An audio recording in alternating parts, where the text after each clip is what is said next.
फैसल ख्वाज है और मैं वेलकम करता हूं आप लोगों के यूट्यूब चैनल फैसल ख्वाज में। तो आज के लेक्चर से हम लोगों ने रिएक्ट नेटिव की प्रॉपर इम्प्लीमेंटेशन करनी है। तो बग़ैर टाइम वेस्ट किए हम लोग चलते हैं अपने लैपटॉप की स्क्रीन पर। तो जैसा कि आप देख सकते हैं कि ये हमने प्रोजेक्ट मैंने अभी क्रिएट किए। तो प्रोजेक्ट क्रिएट करने की सेम कमांड है npx react native init और उसके बाद प्रोजेक्ट नेम, और इसकी प्रोजेक्ट क्रिएट करते हुए उसकी डिटेल्स भी मैंने लास्ट वीडियो में आपको दी हुई है, तो वो आप देख लें। ओके, तो सबसे पहले हम लोगों ने प्रोजेक्ट क्रिएट किया है। तो इसका स्ट्रक्चर कुछ हमारे पास स्टार्ट से ही इस तरह का बनेगा। ये हमारे पास एंड्रॉयड का फोल्डर होगा और ये iOS का फोल्डर होगा। मैं आपको ये भी बताता चलूँ कि हम लोग अभी रिएक्ट नेटिव CLI कर रहे हैं, रिएक्ट नेटिव एक्सपो पे इस वक्त काम नहीं कर रहे हैं, बट उस पर भी हम लोग आएंगे। ओके, तो ये हमारा प्रोजेक्ट स्ट्रक्चर है। ये देख लें, अभी जब हम लोगों ने प्रोजेक्ट क्रिएट किए तो ये हमारे पास इस तरह प्रोजेक्ट कुछ शो हो रहा है। तो सबसे पहले हमारे पास ये देखें, अब app.js है। ठीक है, सबसे पहले मैंने कमांड और बैक टिक मैंने करूँगा, कंट्रोल और बैक। सबसे पहले मैं कंट्रोल बैक टिक करूँगा, इससे मेरे पास टर्मिनल ऑटोमेटिकली ओपन हो जाएगा। तो अब सबसे पहले मैंने क्या करना है, अपना प्रोजेक्ट सबसे पहले मैंने रन करना है। तो इसके लिए मैं इस तरह भी कर लेता हूँ कि सबसे पहले मैं अपना एंड्रॉयड स्टूडियो ओपन भी कर लेता हूँ कि कोई इशू नहीं आए सबसे पहले। तो ओके, तो यहाँ पे मैं वर्चुअल डिवाइस पे मैं सिलेक्ट मैंने कर ली। यहाँ पे आप देख सकते हैं मैंने बहुत सारे वर्चुअल डिवाइस मैंने सेटअप किए हुए हैं क्योंकि टेस्टिंग के लिए मैं करता हूँ। ठीक है, तो यहाँ पे मैंने सबसे पहले स्टार्ट में इसको यहाँ से भी हम लोग प्ले कर सकते हैं और कोल्ड रिबूट भी हम लोग कर सकते हैं, ये हम पे डिपेंड करता है। अब आप देख सकते हैं ये लार्ज स्क्रीन है। ठीक है, और हमारे पास ये अगर हम ये करते हैं तो हमारे पास ये ओपन हो जाएगा। ठीक है, तो अब ये ओपन हो रहे जैसा कि आप देख सकते हैं। ओके, तो हम लोग सबसे पहले प्रोजेक्ट अपना रन करेंगे npm run android, और हम npx react native run android। Okay, तो मैंने npm run android इस वजह से भी कर रहा था। अगर हम यहाँ packages.json में जाएं, ये देखें हमारे पास ऑलरेडी स्क्रिप्ट लिखी हुई है रिएक्ट नेटिव रन एंड्रॉयड। तो इस वजह से अगर हम लोग npm रन एंड्रॉयड करेंगे तब भी हमारा प्रोजेक्ट क्रिएट हो जाएगा। और सेम गोज फॉर iOS, वहाँ पे भी अगर हम लोग npm रन iOS करेंगे तो हमारा iOS का प्रोजेक्ट भी रन हो जाएगा। ठीक है, और इसमें ये हमारे पास ये कुछ डिपेंडेंसीज है। हम जिस तरह पैकेजेस हम लोग इंस्टॉल करेंगे तो ये हमारे पास ये यहाँ डिपेंडेंसीज में वो पैकेजेस आ जाएंगे हमारे पास, और अलग से पैकेजेस .log का अलग फाइल हमारे पास बन जाएगी। तो हम लोग सबसे पहले प्रोजेक्ट अपना रन कर रहे हैं। तो ये प्रोजेक्ट रन होने में थोड़ा सा टाइम लगेगा, और मीनवाइल हम लोग iOS का प्रोजेक्ट भी अपना रन कर लेते हैं।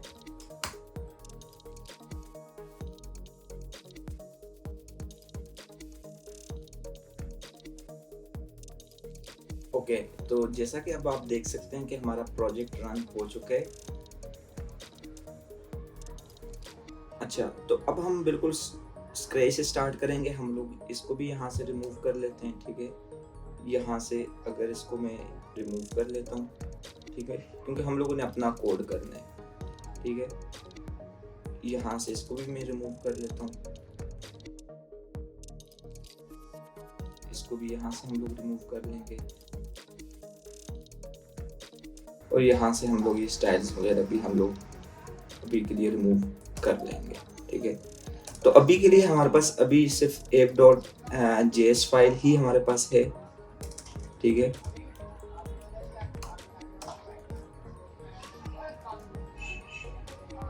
तो अब ये आप देख सकते हैं बिल्कुल हमारे पास ये ब्लैंक स्क्रीन आ गई क्योंकि हम लोगों ने कोई कोड भी यहाँ पे अभी नहीं किए। तो अब हम लोग अपना स्टार्ट करते हैं बिल्कुल स्क्रैच से प्रोजेक्ट। तो मैं आपको सबसे पहले बताता चलूँ कि जिस तरह हमारे पास रिएक्ट नेटिव जिस तरह हमारे पास वेब में डिव होता था, उस तरह हमारे पास रिएक्ट नेटिव में हमारे पास व्यू है। ये आप देख सकते हैं डॉक्यूमेंटेशन में ये व्यू, यहाँ पे ये इसका कंपैरिजन किए हुए एंड्रॉयड में व्यू ग्रुप है, iOS में UI व्यू है और वेब में डिव है।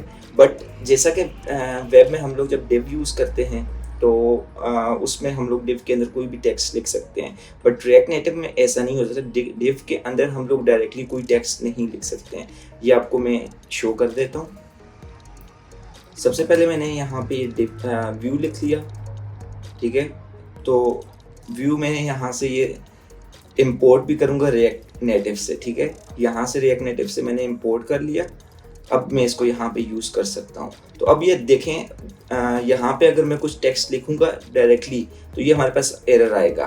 कह रहे text strings must be render with in a text component, क्योंकि रिएक्ट नेटिव ने हमें टेक्स्ट कंपोनेंट दिया हुआ है और हम लोगों ने जो भी टेक्स्ट वगैरह लिखना होते हैं वो टेक्स्ट कंपोनेंट के अंदर ही लिखना होते हैं। तो अब हम क्या करेंगे, हम लोगों ने ऑलरेडी इंपोर्ट कर लिया रिएक्ट नेटिव से टेक्स्ट कंपोनेंट, और अब हम इस कोड को अगर कॉपी करके यहाँ इसके अंदर डालेंगे तो अब ये देख सकते हैं कि हमारे पास ये सामने आ चुका है, और ये हमारे पास ये एंड्रॉयड और iOS दोनों में हमारे पास ये शो हो रहा है। तो अब इसमें हम लोग, अगर हम लोगों ने लेट से कुछ स्टाइल वगैरह करना हो तो स्टाइलिंग हम लोग इसकी इस तरह कर सकते हैं। लेट से हम लोगों ने बैकग्राउंड कलर देना, अच्छा इसमें हम लोग क्योंकि वेब में हम लोग अगर करते थे तो हम लोग समथिंग लाइक दिस, इस तरह हम लोग करते थे, बट रिएक्ट नेटिव में जो स्टाइलिंग होगी वो कैमल केस नोटेशन होगी। ये देखें, बैकग्राउंड कलर, बैकग्राउंड और सी कैपिटल है, कलर का सी कैपिटल है। तो ये हमारे पास, अब अगर हम लोग उसको ये कलर देंगे तो ये व्यू हमारे पास ये आ जाएगा, ठीक है। और इसी तरह अगर हम लोग ये टेक्स्ट को कोई स्टाइल देना चाहें तो वो भी हम लोग दे सकते हैं। अगर हम लोग चाहते हैं लेट से कि टेक्स्ट हमारे पास सेंटर में हो जाए तो उसके लिए टेक्स्ट अलाइन है, उसकी प्रॉपर्टी है टेक्स्ट अलाइन सेंटर करेंगे तो ये टेक्स्ट आप देख सकते हैं हमारे पास ये सेंटर में हो सकता है। अब इसमें आप डिफरेंट प्रॉपर्टीज़ ये देखें, अगर इसमें हम लोग करेंगे हमारे पास डिफरेंट प्रॉपर्टी, अगर हम लोग चाहते हैं राइट में हो जाए तो ये राइट हम लोग करेंगे तो यहाँ पे ये राइट हो जाए, ठीक है। बाकी टेक्स्ट के जो है कंप्लीट डिटेल मैं आपको नेक्स्ट वीडियो में दूंगा, जिसमें हम लोग टेक्स्ट के हर एक प्रॉपर्टी को हम लोग देखेंगे। ये रिएक्ट नेटिव की हम लोग ऑफिशियल वेबसाइट में जाएंगे, उसको लेके हम लोग चलेंगे। और अब हम लोग अच्छा, इस अभी के लिए हम लोग फिग्मा स्क्रीन है, हम लोग इसको देख के हम लोग ये डिज़ाइन करेंगे और हम कोशिश करेंगे कि जो फिग्मा में हमारे पास ये डिज़ाइन है हम लोग एग्जैक्ट अपनी ऐप उसी तरह की हम लोग बनाते हैं, ठीक है। तो हम लोग फिग्मा डिज़ाइन पे आए तो अब ये देख सकते हैं हमारे पास ये कोई हमारे पास इमेज है, ठीक है। तो ये इसको मैं अगर एक्सपोर्ट करूँगा यहाँ से फिग्मा से, ये यहाँ से मैं PNG कर सकता हूँ। अब हम लोग इमेज यहाँ से PNG भी एक्सपोर्ट कर सकते हैं और SVG भी कर सकते हैं, ये हम पे डिपेंड करता है, बट हम SVG करेंगे। अब ये मेरे पास आ चुका है, ठीक है। अब मैं इसको अपने प्रोजेक्ट के अंदर करूंगा। अच्छा, हमारा प्रोजेक्ट स्ट्रक्चर ये होगा कि सबसे पहले मैंने SRC का फोल्डर में रखूंगा, मेन हमारे पास SRC का फोल्डर होगा। अब जितना भी हमारा कोड होगा वो SRC फोल्डर के अंदर होगा। हमारा स्ट्रक्चर ये होगा कि SRC फोल्डर के अंदर हमारी स्क्रीन्स होंगी और फिर उसके बाद हमारे कंपोनेंट्स होंगे। खैर कंपोनेंट्स का मैं आपको एक्सप्लेन करूंगा आने वाली वीडियोस में, तो आप परेशान ना होंगे कंपोनेंट्स क्या होता है। फिर उसके बाद हम लोग अगर अपना एसेट्स रखेंगे और एसेट्स के अंदर हम लोग कलर्स वगैरह और ये सब चीज़ें हम लोग रख सकते हैं। और फिर एसेट्स के अंदर ही हम लोग एक और यहाँ इस पर क्लिक करेंगे। अगर हम लोग इस पर क्लिक करके करेंगे तो इसका मतलब है कि कलर्स के फोल्डर के अंदर हम लोग अलग अलग फोल्डर क्रिएट कर रहे हैं, बट नहीं, हमने एसेट्स फोल्डर पे क्लिक किया और यहाँ पे हम लोगों ने ये फ़ॉन्ट्स का फोल्डर ये फोल्डर हम लोगों ने बना लिया। तो अब ये फ़ॉन्ट्स का फोल्डर हम लोगों ने बना लिया, तो यहाँ पे हम लोग एक index.js भी हम लोग क्रिएट कर लेते हैं। और इसी तरह यहाँ पे हम लोग आइकन्स का फोल्डर भी हम लोग बना लेंगे। और इस आइकन्स के फोल्डर के अंदर हमारे सारे आइकन्स, जितने भी हम लोग ऐप के अंदर आइकन्स यूज़ करेंगे तो वो हम लोग सब यहाँ पे रखेंगे। तो अब ये देखें, सबसे पहले तो हम लोगों ने ये SVG जो यहाँ से हमने ये इसे इंपोर्ट जो किए, बट ये नेक्स्ट वीडियो में हम लोग देखेंगे कि हम लोग अपने रिएक्ट नेटिव प्रोजेक्ट में SVG कैसे यूज़ करते हैं। तो अभी के लिए हम लोग इस तरह कर लेते हैं कि नेक्स्ट इस पे आ जाते हैं कि यहाँ पे हम लोग ये साइन इन, अब हम लोगों ने साइन इन का टेक्स्ट हम लोगों ने अपना शो करना है।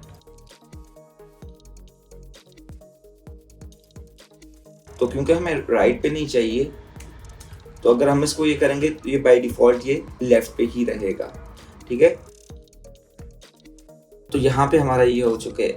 अब हम देख सकते हैं कि ये इस पे अगर हम लोग क्लिक करेंगे इससे और ये हमारे आइकन से कितना डिस्टेंस है, 38 यहाँ पे दे रहे। तो लेट्स से हम लोग मैं व्यू रख लेता हूँ। इस व्यू को हम लोग स्टाइल करेंगे मार्जिन टॉप से लेट्स से 30 हम लोग रख लेते हैं। अब इस व्यू के अंदर मैं अपना टेक्स्ट को रैप कर लूँगा। तो अभी आप देख सकते हैं कि कुछ ऊपर से हमारे पास स्पेसिंग आ जाएगी। तो अब ये देख सकते हैं आप, ठीक है। और यहाँ पे अब जैसा कि आप देख सकते हैं कि हमारा पूरी स्क्रीन में जो टेक्स्ट है यहाँ से कुछ स्पेसेस है। तो ये स्पेसेस कितनी है, 36 हम लोग लेट से रख लेते हैं। तो अब मेरा मेन जो व्यू है उस पर मैं क्या कर लेता हूँ, मार्जिन अब लेफ़्ट भी हम लोग कर सकते हैं, लेट से 30 रख लेते हैं। और अगर हम लोग करते हैं मार्जिन राइट भी, अगर वो सेम है, मार्जिन राइट भी 30 है, तो फिर हमारे पास अब ये आप देख सकते हैं ये इस तरह आ जाएगा। तो ये देखें, बट अब क्योंकि मार्जिन लेफ्ट और मार्जिन राइट हमारे पास ये इक्वल हैं, तो फिर हमें अलग से मार्जिन लेफ्ट और मार्जिन राइट देने की ज़रूरत नहीं है। हम लोग मार्जिन हॉरिजेंटल हम लोग दे सकते हैं। तो ये मार्जिन हॉरिजेंटल लेट से मैंने 30 दे दिया। तो अब ये देख सकते हैं मार्जिन हॉरिजेंटल क्यों दिया, क्योंकि हम लोगों ने मार्जिन लेफ्ट और मार्जिन राइट, मतलब इसका मतलब ये है कि लेफ्ट और राइट दोनों से हम लोगों ने कुछ मार्जिन देना है, ठीक है। अब ये हमारा हो गया। अब इसके बाद हम लोगों ने टेक्स्ट का कुछ कलर देना है। लेट्स से टेक्स्ट का कलर हम लोगों ने रेड देना है। तो अब ये देखिए हमारे पास ये कलर आ गया। अब फिग्मा में हम लोग देखते हैं, इंस्पेक्ट में गए, यहाँ पे कलर हमारा टेक्स्ट का क्या है, यहाँ पे कलर है, यहाँ पे हम लोग कॉपी कर लेंगे टेक्स्ट का कलर। और हम यहाँ पे हमारा एसेट्स का फोल्डर जो था इसके अंदर हम लोग एक index.js की फाइल हम लोग बना लेंगे। और यहाँ पे हम लोग कलर रख लेते हैं, लेट्स से कि हम लोग लाइट रख लेते हैं और एक कलर डार्क का ऑब्जेक्ट बनाते हैं। ये क्यों मैंने रखा है ये मैं आपको बाद में बताऊंगा, ठीक है। बट अभी के लिए अब हम इसको रख लेते हैं। तो अभी लेट्स से मैं इसका नाम रख लेता हूँ हेडिंग का कलर ये हमारे पास आ चुके हैं, ये कलर है। और इसी तरह मैं डार्क में भी हेडिंग रखूँगा और उसका कलर कुछ होगा। तो ये अलग अलग ऑब्जेक्ट बनाने की ज़रूरत क्यों पड़ी है, क्योंकि लेट्स से हमारे पास ऐप के अंदर हम लोगों ने अगर ये इस तरह स्ट्रक्चर नहीं रखे है, तो कल को क्लाइंट हमें कहते हैं कि हमें प्रोजेक्ट में लाइट और डार्क थीम दोनों एम्बेड करनी है, तो तब उस वक्त प्रोजेक्ट को मैनेज करना हमारे लिए बहुत मुश्किल हो जाएगा। तो इस वजह से हम लोग ऐप को स्टार्ट से ही प्रोजेक्ट स्ट्रक्चर इस तरह रखेंगे कि लेट्स से कल को क्लाइंट कोई चेंज का कहते हैं तो वो हमारे लिए कोई इतना इश्यू ना हो। तो इस वजह से हम लोगों ने लाइट और ये लाइट थीम के लिए होगा और ये डार्क थीम के लिए होगा। और उसके अंदर हम लोगों ने ये हर एक टेक्स्ट का कलर दे देना है, ठीक है। तो अब अगर हम लोग इसको इस तरह रखते हैं तो ये हम लोग इसको एक्सपोर्ट नहीं कर, इंपोर्ट किसी और जगह नहीं कर सकते। इस वजह से हम लोगों ने एक्सपोर्ट हम लोगों ने यहाँ से कर लिया और यहाँ से भी हम लोग इसको एक्सपोर्ट कॉन्स्ट और लाइट यहाँ पे कर दिया। तो अब हम क्या करेंगे कि यहाँ पे अब हम लोगों ने कलर दिया, ठीक है। तो अब हम लोग क्या करेंगे कि लेट्स से लाइट, तो ये देखें अब ऑटोमेटिकली हमारे पास ये हमें यहाँ से ये दे रहे, बट अभी के लिए हम लोग इसको ऑटो इम्पोर्ट नहीं करते हैं, हम लोग खुद इम्पोर्ट करेंगे। तो अब हम इम्पोर्ट इसको किस तरह करेंगे, import let's say light from ये ./1, इसका ये मतलब है कि हम लोग सेम अभी उसी डायरेक्टरी मतलब उसी लेवल पे हैं। तो ये अब आप देख सकते हैं कि ये देखें अब हम हमारी app.js ये है, तो हमने अब इस फोल्डर के अंदर जाना है। तो इस वजह से हम लोगों ने क्योंकि लेवल सेम है एक डॉट और स्लैश कर दिया और SRC सिलेक्ट कर लिया। फिर SRC के अंदर हम लोगों के पास एसेट्स का फोल्डर था और एसेट्स के फोल्डर के अंदर हम लोगों ने कलर्स पे जाना है और कलर्स के अंदर हम लोग index.js यहाँ से कर दिया। अब यहाँ पे आप देख सकते हैं कि ये हमारे पास ये इंपोर्ट हो चुके हैं। और इसको अब लाइट कलर लाइट डॉट, अब लाइट के अंदर हम लोगों ने हेडिंग रखी थी, तो अब ये आप देख सकते हैं कि कलर ये इसको यहाँ देने हो चुका है, ठीक है। कलर यहाँ पे आ चुके हैं और यहाँ पे अब हम लोग सिलेक्ट करते हैं ये इसको यहाँ से। और अब हम देखते हैं फिग्मा पे हमारे पास फ़ॉन्ट साइज़ के लेट से 33 है और अब हम फ़ॉन्ट साइज़ भी दे सकते हैं, ठीक है। यहाँ से फ़ॉन्ट साइज़ क्या है 33 लेट से हम रख लिया, ठीक है। तो अब ये देखें यहाँ पे फ़ॉन्ट साइज़ यहाँ पे बहुत बड़ा आ रहा है, लेट से हम लोग यहाँ पे रख लेते हैं 20।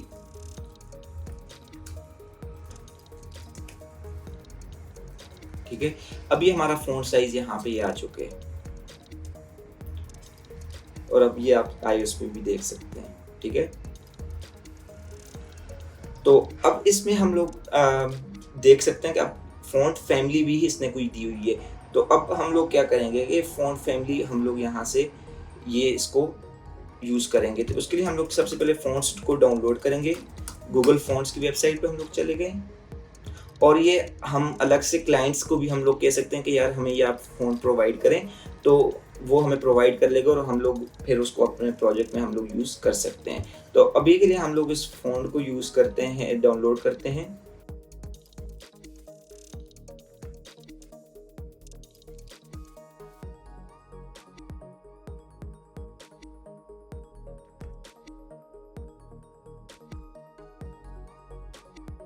तो अब ये हमारा फ़ॉन्ट डाउनलोड हो रहा है, कुछ टाइम लेगा। अब ये फ़ॉन्ट हमारे डाउनलोड हो चुके हैं। तो अब आप देख सकते हैं यहाँ पर हमारे पास OTF का फ़ोल्डर है, उसके अंदर डिफरेंट फ़ॉन्ट्स हैं ये फैमिली के, और यहाँ पे हमारे पास ये इसमें भी आ जाते हैं। अब हम TTF में गए, यहाँ से सिलेक्ट ऑल किया और कॉपी कर लिया और हम लोगों ने अपने SRC फ़ोल्डर में चले गए, एसेट्स के अंदर, यहाँ पे ये चले गए यहाँ पे, और ये सारे फ़ॉन्ट्स हम लोगों ने यहाँ पे कॉपी कर लिए हैं। ठीक है, अब हम क्या करेंगे, यहाँ पे हम लोगों ने एक बनाना है लेट्स से प्राइमरी, क्योंकि पॉसिबिलिटी है हमारे ऐप के अंदर मल्टीपल फ़ॉन्ट्स जो हैं यूज़ हुए हैं। ठीक है, तो इस वजह से हम लोग यहाँ पे ये सारे फ़ॉन्ट्स को यहाँ पे रखेंगे। बट हम इसको इस तरह भी कर सकते हैं कि अपनी ऐप के अंदर यहाँ पे फ़ॉन्ट्स को ये कर लें और फिर यहाँ पे डायरेक्टली मैं क्या कर दूँगा, फ़ॉन्ट फैमिली, और उस टैग के अंदर मैं इस फ़ॉन्ट का नाम रख लूँगा लेट्स से। बट अभी के लिए ये फ़ॉन्ट काम नहीं करेंगे क्योंकि हमें इसकी सेटिंग्स करनी पड़ेंगी। ठीक है, अब ये देखें, अब ये फ़ॉन्ट यहाँ पे भी हम लोग यूज़ कर सकते हैं। बट इसका नुकसान क्या होगा कि अगर हम लोग ने पूरी ऐप में इस तरह फ़ॉन्ट्स अगर हम लोग देते हैं और लेट्स से हमारी ऐप जो है ग्रो कर जाती है और हम लोगों ने अपनी ये कोडिंग की स्ट्रक्चर इस तरह से रखो, लेट्स से हमारी ऐप बड़ी हो जाती है, हमें क्लाइंट कहते हैं कि यार मुझे ये फ़ॉन्ट नहीं चाहिए, तब आप क्या करेंगे?